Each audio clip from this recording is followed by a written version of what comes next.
Hello friends, இன்னைக்கு நம்ம பார்க்க போகிறது ஜப்பன் அனிமி சீரீஸான That Time I Got Reincarnated as Slime season 2 episode 14 தான் இன்னைக்குள்ள வீடியோவில் பார்க்க போகிறோம். சில விஷயங்களை நீங்கள் மறந்து போயிருப்பீங்க அப்படிங்கிறதுனால இந்த அனிமே உங்களுக்கு புரியல அப்படின்னா சீசன் 2 மட்டும் ஃபர்ஸ்ட்ல இருந்து திரும்ப பார்த்துட்டு அதுக்கப்புறம் இந்த எபிசோட வந்து பாருங்க.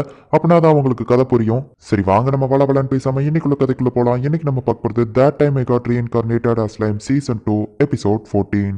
ஹோலி எம்பரர் ஆஃப் லூபிலஸ் அப்படிங்கிற ஒரு இடத்துல இப்போ லப்லாஸ் வந்துட்டு உள்ள நுழையலாம் அப்படின்னு பாக்குறான். ஒரு ரெட் கலர் பீம் வந்துட்டு அவனை அட்டாக் பண்ணவோ உன்ன மாதிரி ஒரு வேம்பயர் இங்க என்னடா பண்ற அப்படின்னு சொல்லி லப்லாஸ் கேட்கறான். என்ன மீறி நீ இதுக்குள்ள போக முடியாது அப்படின்னு சொல்லிட்டு அவன் ஒரு ரெட் கலர் பீமை ரிலீஸ் பண்ணவும் லப்லாஸ் துண்டு துண்டா போறான். அங்க செக்யூரிட்டி ரொம்பவும் டைட்டா இருக்கு, என்னால உள்ள போக முடியல அப்படின்னு லப்லாஸ் சொல்றான். பார்த்தா அவன் இன்னும் உயிரோட தான் இருக்கான். ஆனா உங்களை மாதிரி திறமையா யாராலையும் இருக்க முடியாது. இந்த ஈவில் பிளானுக்குலாம் மாஸ்டர் மைண்டே நீங்க தான். ஆனா ஒரு ஹேண்ட்ஸமான ஃபேஸ் பின்னாடி ஒளிஞ்சிருந்து எல்லாரையும் நல்ல ஏமாத்துற கிராண்ட் மாஸ்டர் யூகி காகராசகா அப்படின்னு அவன் சொல்றான். ஆக்சுவலி இவன் தான் நம்ம ஹீரோ கூட சேர்ந்து அந்த ஸ்கூல் பசங்களை பார்த்துட்டு இருப்பான். இவன் தான் இதுக்கு பின்னாடி ஒரு பெரிய வில்லனா இருக்கிறான். ஹே லப்லாஸ், கவலைப்படாத, நான் உன்னெல்லாம் ஏமாத்த மாட்டேன். நீ ஆசைப்பட்டபடியே உன்னோட பிரசிடென்ட்டோட சோல் இப்ப வேற இடத்துல இருக்குன்னு சொல்லுவான். அவன் ரொம்பவும் ஹாப்பி ஆகிறான். அது அந்த தான் இருக்கு பாரு அப்படின்னு சொல்லி அவன் காட்டவும் இது ஒரு லேடி அப்படின்னு சொல்லி லப்லாஸ் இருக்கிறான். ஹே சிரிக்காத லப்லாஸ், ஹே சிரிக்காத லப்லாஸ், என்னதான் இருந்தாலும் நான் உன்னோட மாஸ்டர் அப்படின்னு சொல்லவும் என்ன மன்னிச்சிருங்க டீமன் லார்ட் கசலீம், நீங்க ஆசைப்பட்டபடியே நம்ம டீம் ரெடியா இருக்கு, உங்களுக்கு சர்வீஸ் பண்றதுக்காக காத்துக்கிட்டு இருக்கோம் அப்படின்னு சொல்லி லப்லாஸ் சொல்லவும் நான் டீமன் லார்டா இருந்தப்போ உள்ள பவர்ஸ் எதுவும் எனக்கு இன்னும் மொத்தமா திரும்ப வரல அப்படின்னு சொல்லி அந்த லேடி உடம்புக்குள்ள இருக்கிற அந்த டீமன் லார்ட் காசலீம் சொல்றான். நீங்க ஒரு லேடி உடம்புக்குள்ள இருக்கீங்க அப்படின்னு சொல்லி லப்லாஸ் சிரிச்சுக்கிட்டே இருக்கான். அந்த வெஸ்டர்ன் ஹோலி சர்ச்ல என்ன தெரிஞ்சது அப்படின்னு சொல்லி கிராண்ட் மாஸ்டர் கேட்கவும் நான் அந்த வெஸ்டர்ன் ஹோலி சர்ச்ல எல்லா இடத்துலயும் தேடி பார்த்துட்டேன், முக்கியமா எந்த ஒரு தடையுமே கிடைக்கல. சரி அதோட உச்சியில போய் தேடி பார்ப்போம் அப்படின்னு சொல்லி நான் போய் பார்த்தா ரெட் கலர் பீமை வச்ச ஒருத்தன் துண்டு துண்டா ஆக்கிட்டான் அப்படின்னு சொல்லவோ ஆனா நீ இன்னும் உயிரோட தானே இருக்க அப்படின்னு சொல்லி கிராண்ட் மாஸ்டர் கேட்கறான். ரெட் கலர் பீமை யூஸ் பண்ற ஒரு வேம்பயரா அப்படின்னா அது கண்டிப்பா அந்த வேலண்டைனா தான் இருப்பான். நான் டீமன் லார்டா இருந்த காலத்திலேயே அவனுக்கும் எனக்கும் சண்டை வந்திருக்கு. அவன் ரொம்பவோ கொஞ்சம் பவர்ஃபுல்லா இருந்ததுனால அவனை பத்தி நாங்க மெஜாரிட்டி ஓட்ட வச்சு டெசிஷன் எடுக்கலாம்னு முடிவு பண்ணோம்னு சொல்லவோ ஏதோ நீங்க அந்த காசலிமை பத்தியா பேசுறீங்க அப்படின்னு கிராண்ட் மாஸ்டர் கேட்கவும் ஆமா அப்ப நாங்க வெறும் 7 டீமன் லார்ட் தான் இருந்தோம். சோ 3 தான் மெஜாரிட்டியான ஓட்டா இருந்துச்சு. ஆனா டீமன் லார்டா இருக்கிற அவன் இதுக்காக நல்லவன் மாதிரி ஹோலி சர்ச்சுக்காக வேலை பார்க்கறான்னு தெரியலையே அப்படின்னு சொல்லி அவ கேட்கவும்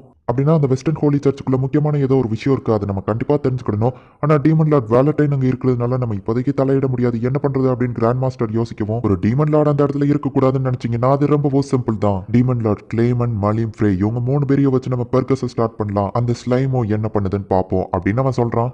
இதுதான் டயப்ளோ லார்ட் ரீமரோட செகண்ட் செக்ரட்டரி.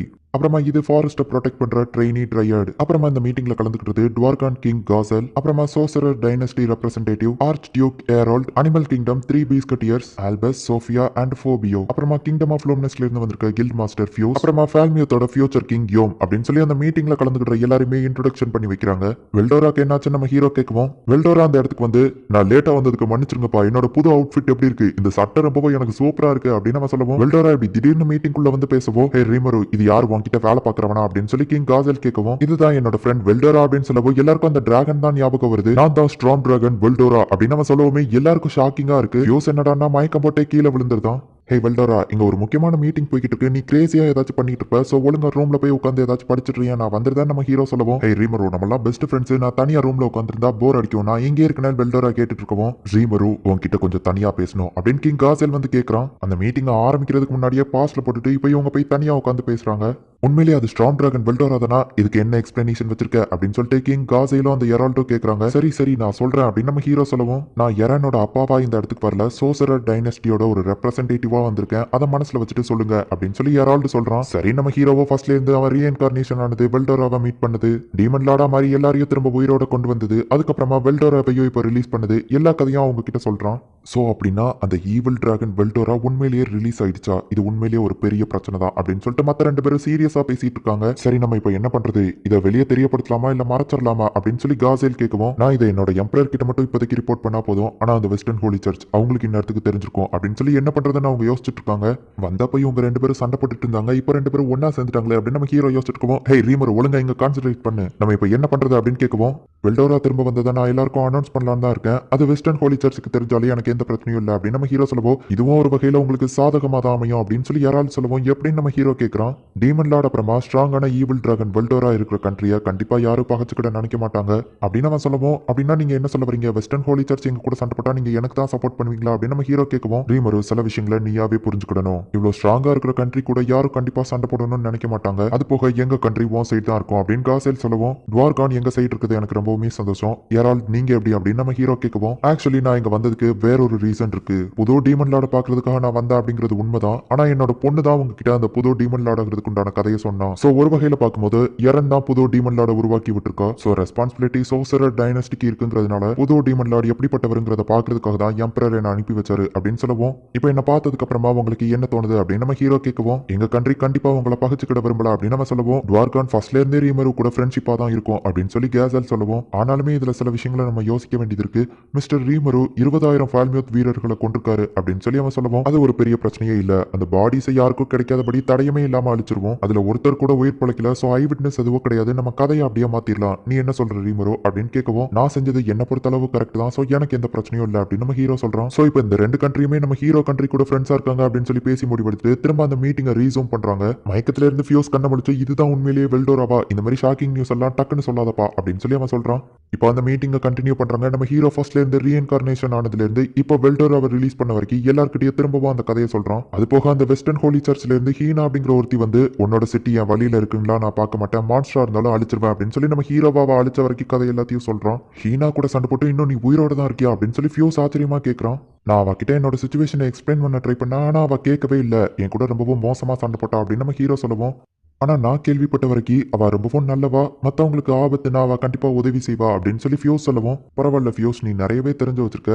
எங்க கிங்டம்கோ இதே இன்ஃபர்மேஷன் தான் வந்துச்சு அப்படின்னு சொல்லி கிங் காசல் சொல்லவும், எங்க கண்ட்ரியில இருக்கிற இன்ஃபர்மேஷனும் அதான். ஹீனா ரொம்பவும் ஸ்ட்ராங்கான ஒரு நைட், அது போக அவ லா அண்ட் ஆர்டர் ரொம்பவும் மதிக்கிறவா அப்படின்னு நம்ம சொல்லுவோம். நீங்க சொல்றபடி ஹீனா ரொம்பவும் நல்லவளா இருந்தா அவ எதுக்காக குழந்தைங்களை சமன் பண்றதை தடுக்காம இருக்கா அப்படின்னு நம்ம ஹீரோ கேட்கவும், மத்த உலகத்துல இருந்து குழந்தைங்களை சமன் பண்றது ஒரு தடை செய்யப்பட்ட மேஜிக். அது எந்த கண்ட்ரியுமே யூஸ் பண்ணக்கூடாது. அது தடை செய்யப்பட்டது அப்படிங்கிறதுனால ஒருவேளை மற்ற கண்ட்ரீஸ்ல யூஸ் பண்ணாங்க அப்படின்னா கூட நாங்க யூஸ் பண்ணல அப்படின்னு தான் சொல்லுவாங்க. இந்த இன்ஃபர்மேஷன் ஹீனாக்கு தெரிஞ்சிருக்க வாய்ப்பு இல்ல அப்படின்னு அவங்க சொல்லுவோம். சோ அப்படின்னா நான் ஹீனா கிட்ட அந்த பசங்களை பத்தி பேசுறதுக்கு வாய்ப்பே இல்ல. வெஸ்டர்ன் ஹோலி சர்ச் எல்லாரும் மான்ஸ்டர்ஸ் எதிரி அப்படின்னு சொன்னா ஹீனாவா அவங்களுக்காக எங்க கூட சண்டை போட்டு தான் ஆவா, என்ன பண்றது அப்படின்னு நம்ம ஹீரோ யோசிக்கவும், நான் அந்த ஹீனா கூட சண்டை போடுறேன் அப்படின்னு டயோப்ளோ சொல்லுவோம். இல்ல இப்போ வந்த பையன் லார்ட் ரீமருக்காக நான் அவ கூட சண்டை போடுறேன் அப்படின்னு சியான் சொல்லவும், ஒன்னால அவளை தோக்கடிக்க முடியாதுன்னு சொல்லுவோம். அப்படின்னா நீ என்ன விட ஸ்ட்ராங்னு சொல்ல வரியா, வா இப்பவே மோதி பாத்துடலாம் அப்படின்னு சியான் சொல்றேன். பேர் கொஞ்சம் நிறுத்துறீங்களா, ஆமா வெல்டோரா நீ எதுக்காக எந்திரிச்சு வந்த, நீயோ சண்டை போட போறியான்னு கேட்கவும், இல்ல அப்படிலாம் இல்ல ரீமரோ அப்படின்னு சொல்லி வெல்டோரா அமைதியா போய் உட்கார்ந்துருதான். அந்த வெஸ்டர்ன் ஹோலி சர்ச் கூட நம்ம எப்படியோ சண்டை தான் போட போறோம். ஆனா இப்போதைக்கு அவங்க என்ன பண்றாங்கிறத நம்ம கண்காணிப்போம். வெல்டோரா எதுவோ பண்ணிராத அப்படின்னு நம்ம ஹீரோ சொல்றான். நான்லாம் எதுவோ பண்ண மாட்டேன் ரீமரோ அப்படின்னு சொல்லி அவன் சொல்றான். என்னோட ஃப்ரெண்டு ஷீசுவனி கொன்னதுக்கு நான் உன்னை சும்மா விட மாட்டேன் அப்படின்னு அவ சொல்லியிருப்பா.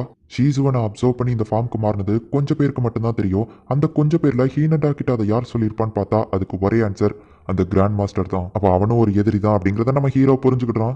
ஒரு வழியா அந்த மீட்டிங்கை நாங்க ஆரம்பிச்சதுக்கான டாபிக்கான ஜோரா டெம்பஸ்டோட ஃபியூச்சர் பிளானை பத்தி பேச ஆரம்பிக்கலாம் அப்படின்னு நம்ம ஹீரோ பாக்குறதுக்குள்ள பார்த்தா டொம்னு ஒரு சவுண்ட் கேக்குது. என்னன்னு பார்த்தா ராமிரஸ் அந்த இடத்துக்கு வந்திருக்கா. ராமிரஸ் நீ எதுக்காக இங்க வந்த அப்படின்னு கேட்கவும், இந்த டெம்பஸ் கண்ட்ரியை நோக்கி ஒரு பெரிய ஆபத்து வந்துட்டு இருக்கு அப்படின்னு சொல்லி ராமிரஸ் சொல்றா. எல்லாருமே ஷாக் ஆகுறாங்க. இந்த இடத்துல இந்த எபிசோட் முடியுது. இப்போதைக்கு சில விஷயங்கள் உங்களுக்கு புரியாம இருக்கலாம். ஆனா போக போக இருக்கிற எபிசோட்ஸ்ல அது எல்லாமே உங்களுக்கு புரிய ஆரம்பிக்கும். நம்ம ஹீரோவோட கண்ட்ரிக்கு என்ன ஆபத்து வந்துட்டு இருக்கு அப்படிங்கறத நெக்ஸ்ட் எபிசோட் பார்த்து தெரிஞ்சுக்கோங்க. இப்போதைக்கு கதை கொஞ்சம் நார்மலா போய்கிட்டு இருந்தாலுமே இதுக்கப்புறம் வரப்போற எபிசோட்ஸ்லாம் இன்னும் வேற லெவல்ல சூப்பரா இருக்கும். ஸோ மிஸ் பண்ணாம பார்த்து என்ஜாய் பண்ணுங்க. அண்ட் உங்களுக்கு இந்த வீடியோ பிடிச்சிருந்தது அப்படின்னா லைக் பண்ணிட்டு அப்படி மறக்காம நம்ம சேனலை சப்ஸ்கிரைப் பண்ணிருங்க. தேங்க்யூ ஃபார் வாட்சிங்.